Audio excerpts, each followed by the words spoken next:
Do you want to know what method of grinding coffee beans actually produces the best results? Does it matter what grinder you use? Which would be the least expensive method to get consistently ground coffee?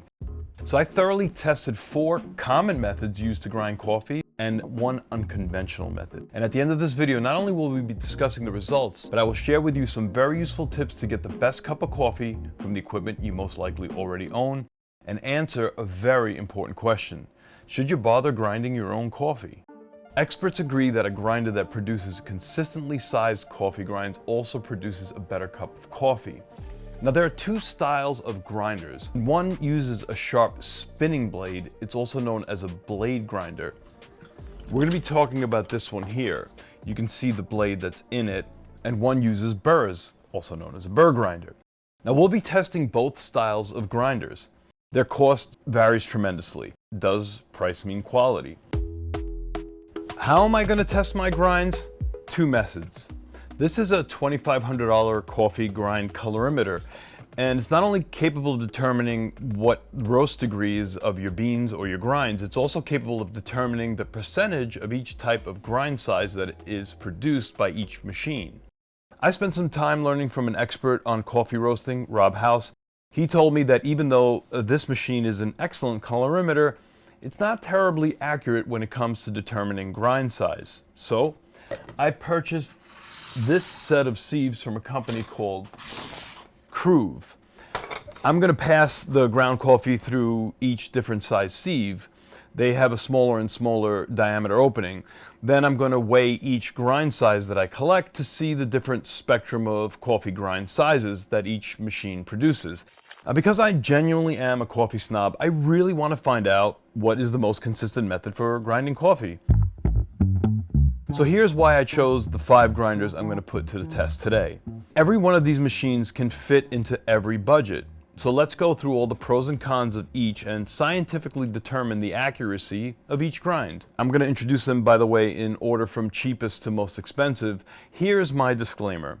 I paid for all of these machines with my own money, including the Thermomix. However, because I sell Thermomix machines, after I sold 4 Thermomix machines, I was reimbursed the cost price of the Thermomix. None of the companies that represent these products sponsor me or review my videos before they're released. There are affiliate links for some of the products you're going to be seeing here today in the description. If you click on those links, I get a small percentage of the purchase price at no cost to you. If you purchase your beans from any major warehouse club or supermarket, chances are you've seen this machine. You can use this machine to grind the beans you buy in the store. So the cost to you is $0. Believe it or not, this is my everyday coffee grinder. I happened to purchase this used for around $350. New, it's around $1,300. It is what they call a flat burr grinder. The coffee beans are pressed through these 2 rotating flat burrs, which contain strategically engineered sharp edges called burrs that are supposed to give you a consistent coffee grind. The machines that you find in supermarkets and club warehouses are designed to do volume. Do they produce consistent grinds, or is it just a fast machine designed to bulk grind a lot of coffee, get the customers out of the store quickly? We'll find out. I will also talk about whether pre-ground coffee loses its taste faster than whole beans. This machine here doesn't use burrs at all. It uses a sharp blade to grind the coffee. It's also used for grinding whole spices. These machines range in price from about $19 to $60. This one here was around $30 on Amazon. It is notoriously the worst way to get consistently ground coffee, but it's affordable and it's commonly used for grinding beans at home. James Hoffman did a video 5 years ago on tips and hacks for getting the most out of one of these grinders so that you can produce better ground coffee, and that video will be included in a playlist at the end of this video. Now, when you get serious about grinding your own coffee, you start to look into burr grinders, and the list of what's available out there seems almost endless. There is a huge price spectrum, and without spending some serious money, you'll find out quickly that it's not so easy to find an inexpensive coffee grinder that consistently produces great grinds universally for every type of coffee beverage. For example, most grinders that are designed for espresso aren't always the best for larger grind sizes used for drip brews or French press. and vice versa. And regardless of how much you're willing to spend, there are two types of burr grinders available.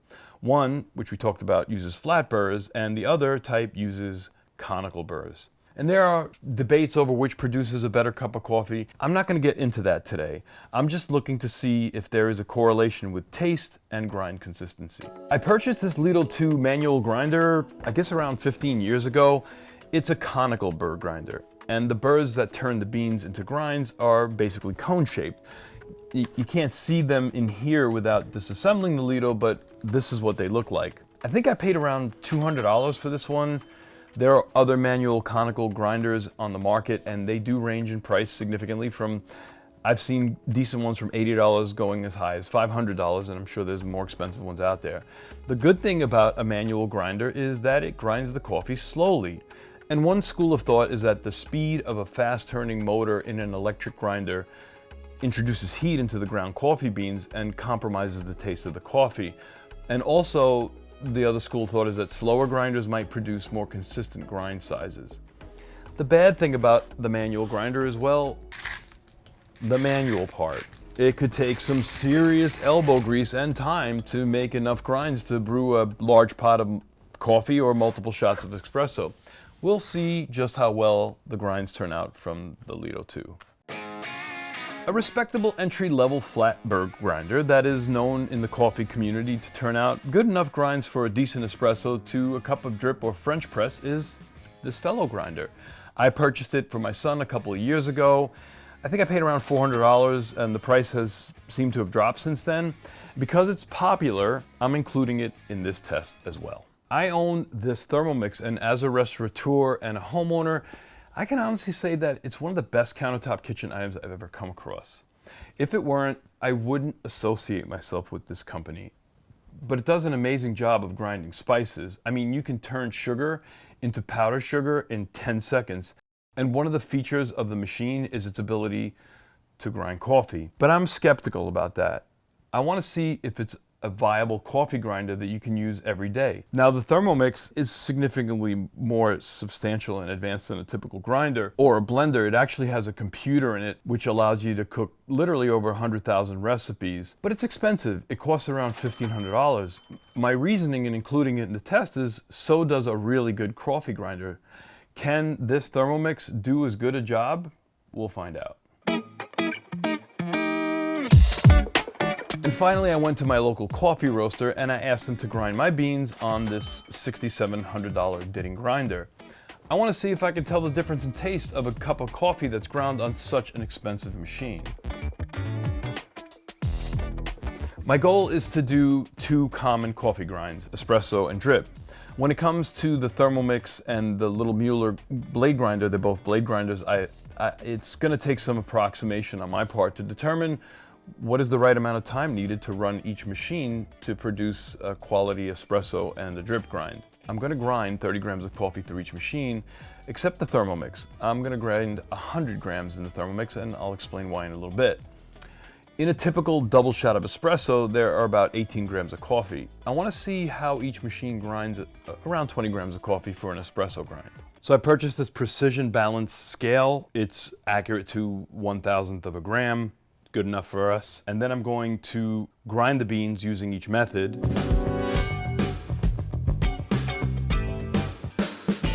The thing with the Thermomix is it comes automatically with a coffee grinder built into it, sort of. It's basically a very large, much more, I guess, sophisticated version of the Mueller. But if you press chop on the machine, it gives you choices as to what you want to chop, and if you scroll down, there is a setting here for coffee, and that's what I've been playing around with to get the right coffee grind that I'm looking for.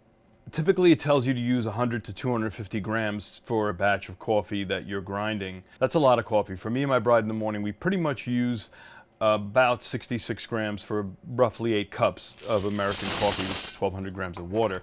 So I measured 100 grams. What I'm going to do is grind it, and the perfect setting that I found for this to do a drip on my machine was to grind it at turbo speed 9 for 14 seconds, and then espresso was more like 48 seconds.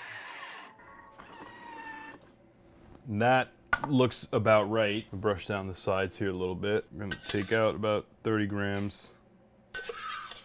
And I could see too here that the grinds are definitely inconsistent. They're a little bit all over the place, which is expected from a blade grinder. So now I'm going to grind the balance another 35 more seconds.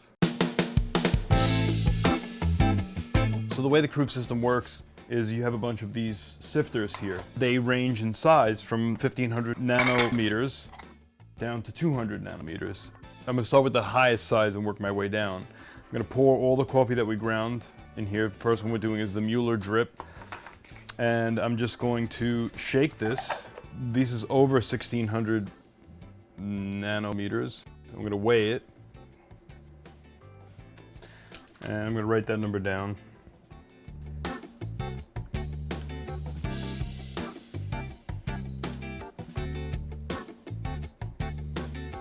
This is the most pathetic thing I've ever seen in my life. The bottom tray here doesn't seem to be able to take, it doesn't snap in properly, which means that I'm going to be losing my grinds every single time. It takes me forever to pop these stupid grate. It works great on the top one. On the bottom one, it's completely useless, and you can't use this on the catcher without this on the bottom. This is truly the worst design I've ever seen.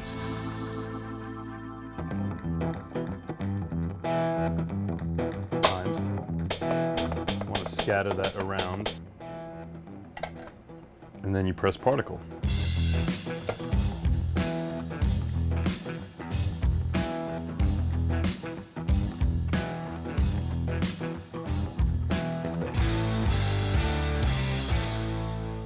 So here's the game plan. This is set to 205, it's heating up. On the bottom of every one of these cups, I have the name of the drip grind, so Ditting, Bunn, Lido, Fellows, Thermomix, and Mueller. I do not own an espresso machine, so I apologize in advance. I'm only going to taste drip. Espresso is like a whole other world, and I'm very anal retentive when it comes to this stuff. So for me to actually invest in espresso, I really have to do a lot more research. I do have 3 clever drippers here, so I'm going to do 3 at a time, and I'm going to taste them blindly. And I want to see, really the most important thing is really not the grind size that comes out of every machine, is how the coffee tastes. So will it taste muddy? Will it taste harsh, bitter? I'm going to give it a shot right now. We'll see what happens. First, let's make the first batch of coffee.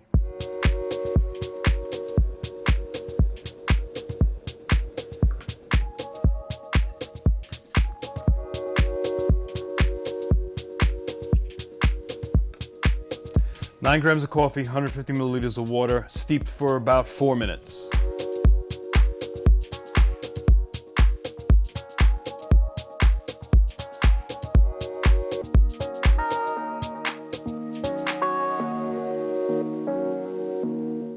So I'm just gonna let this spin around a couple times, and now at this point, I have no idea which coffee is which. Let me just spin it again, get out of the way a little bit. I went and grabbed my tasting spoon. So we're gonna start at the 6 o'clock point and then work our way around clockwise. So let's see what we got here.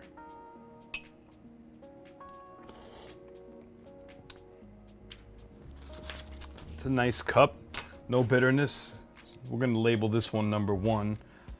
Kind of just a little flat, not much flavor to it. Let's say at a scale from 0 to 10, I would give this one like a 6.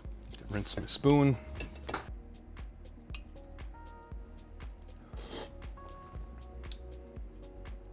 A lot more flavor on that one.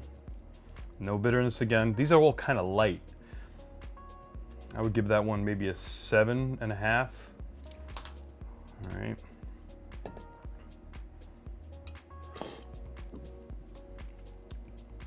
Now we're starting to get into more flavorful coffees, a lot more range of taste, smelling the aromatics, a little bit of fruit.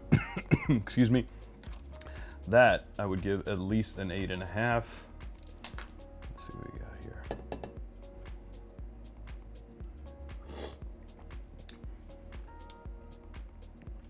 This one had the best flavor so far. I would probably give this one here maybe like a 8. Let's see what we got.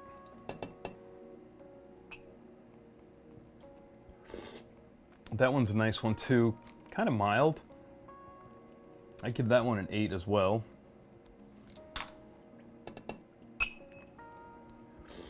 Not much flavor on that one. Probably give that one a 6. Give that one a 6. This one's my favorite. This is my second favorite.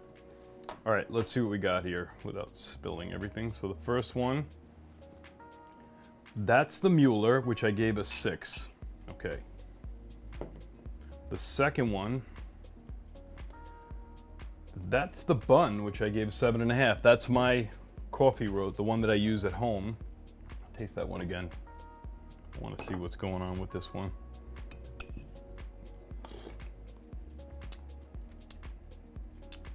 Yeah, it's a 7.5. This one, this is the one that I like the most, and this is the Ditting. So there is something to be said about a consistent grind. We'll compare the numbers in a minute. The Ditting is the winner so far. You know, I'm used to having a full pot of drip, so tasting in a cup like this, it's, you know, I could have messed around a little bit with the grinds. It probably would be a little different if I poured it right out of my drip machine, the Breville, which I use at home. Let's see what we got here. That's the Fellow. Interesting. And the last one is the Thermomix. Okay, check it out, guys. Let's go over the scores. I gave the Mueller a 6 and the Thermomix a 6, which is interesting because the Mueller and the Thermomix are both the only two machines that didn't actually use burrs to grind the coffee. And to me, there was not much extraction. There was not much flavor, a little muddy, no bitterness. Maybe that's my roast. By the way, this is a Colombian roast that I roasted myself. And it was the same beans for every single cup that we had here. My Bun, which I thought would score highly, I really enjoy my coffee. Maybe I should be looking for another grinder. Hopefully not a Ditting for $7,000. But the Bun, I scored a 7.5. To me, it tasted just a touch light, a little flat. The Ditting, which was number 1, that got an 8.5. I really enjoyed the flavor of that. Most of the complexity came through in the cup, with the Ditting. But the Lido and the Fellows, I gave an 8 for both of those, so kind of close to the Ditting. Again, the Ditting was a little bit better. If, you know, in retrospect, I would probably give it a little bit of a higher score. Again, if I had done this with my drip, the taste this is a little lighter than what I'm used to coming out of my drip machine. But again, there was significant difference between the Mueller and the Thermomix, which did not have a grinder. They were not done through burrs. Now that we see that there's a clear taste difference between the different grinds from the 6 machines, let's see if there's any correlation between taste and grind particle sizes. The spectrum here is represented in micron distribution, or nanometers. Pan means that the particles are smaller than the device can measure, and this is why I guess the unit could be considered less accurate than passing the coffee grinds through sieves. If the particles are stuck together, the reader could assume that they're just one big particle. And if they're too fine, then the unit can't measure them at all. The range of this device, the CM200 by Lightells, is 100 microns to 2000 microns. If the Cruve system worked, it would not be able to sift anything below 200 microns. Now, in an ideal world, a perfect grinder would grind particles that are all identical in size. Now, obviously, that can't exist. But the ideal grinder in the real world grinds most of its particles, and they fall into a narrow size range. Now, since the Ditting, in my opinion, produced the best taste, let's take a look at the results, which are an average reading. 65% of the particles were between 40 and 16 for the espresso grind, with an average particle size of 576 microns, but there was a considerable amount of smaller grind sizes that are typically unfavorable for coffee. For the drip, 15% were in the pan range and 8% were in the small range. For the espresso, 13% were in the pan range and 9% were in the smallest particle range, but I feel as if the key to the better taste is that most of the grinds fell into a narrow spectrum. Here are the results for the Mueller and the Thermomix. Now notice that the percentage of grind particles is spread out. Look at the difference between the Ditting and the two blade grinders. So it seems like there is a correlation between a narrower spectrum of grind size and taste. Now let's take a look at the Lido and the Fellow grind results, which to me tasted pretty good, and I gave them the same score of 8. The Lido had a respectable grouping of grinds for both the drip and the espresso grind, but still a little more spread out than the Ditting. The Fellow had a much wider range of grinds for the drip, but was considerably more narrow for espresso. It seems like the Fellow grinder would be a better buy for espresso than for drip. If you don't mind the elbow grease, the Lido could be an affordable all-around grinder. And finally, the bun.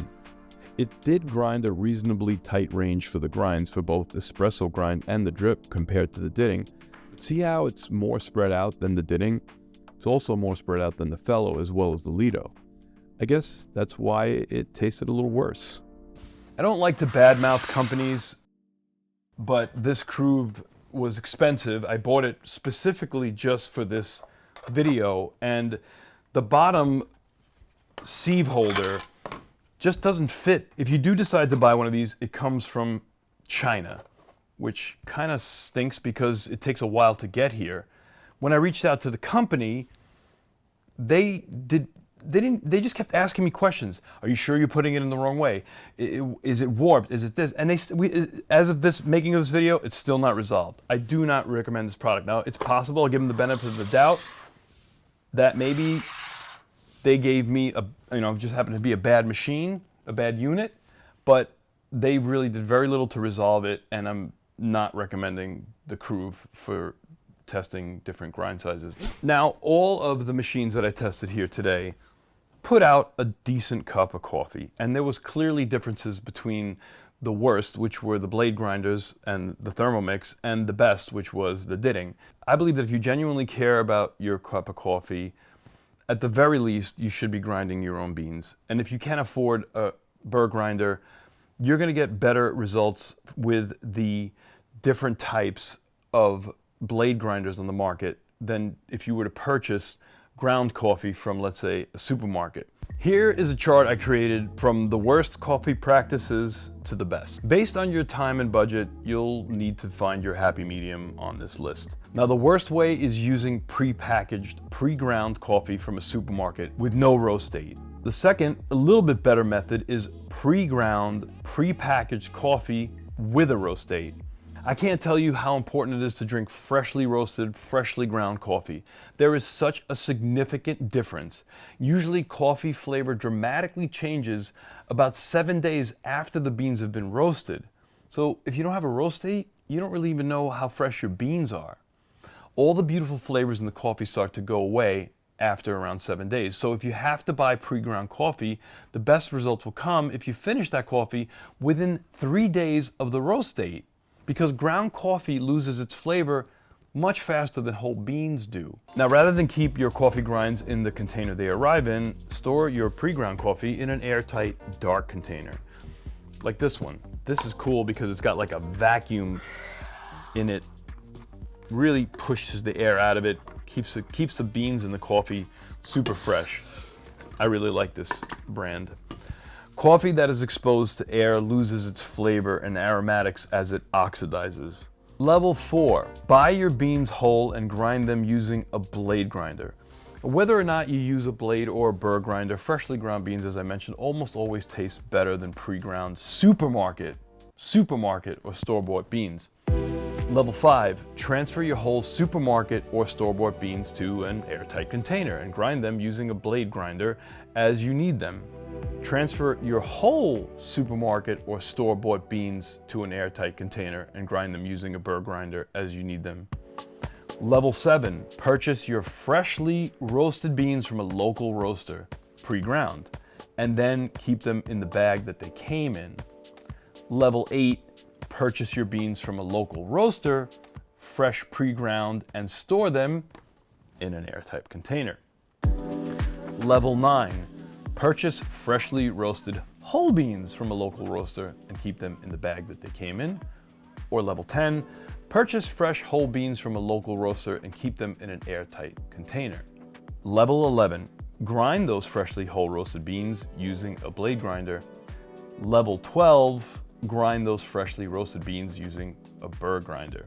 And I would say that if you're watching this video, you're more than likely going to go with this option. However, the ultimate cup of coffee, level 13, comes from roasting your own beans.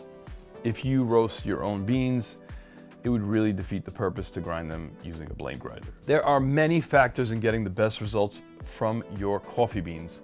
The coffee maker makes a big difference. I tested some really good drip machines. The grind size, the ratio of coffee to water, the temperature of the water. All of these topics are covered in detail in the playlist right here. I hope this video has been a help. Cheers.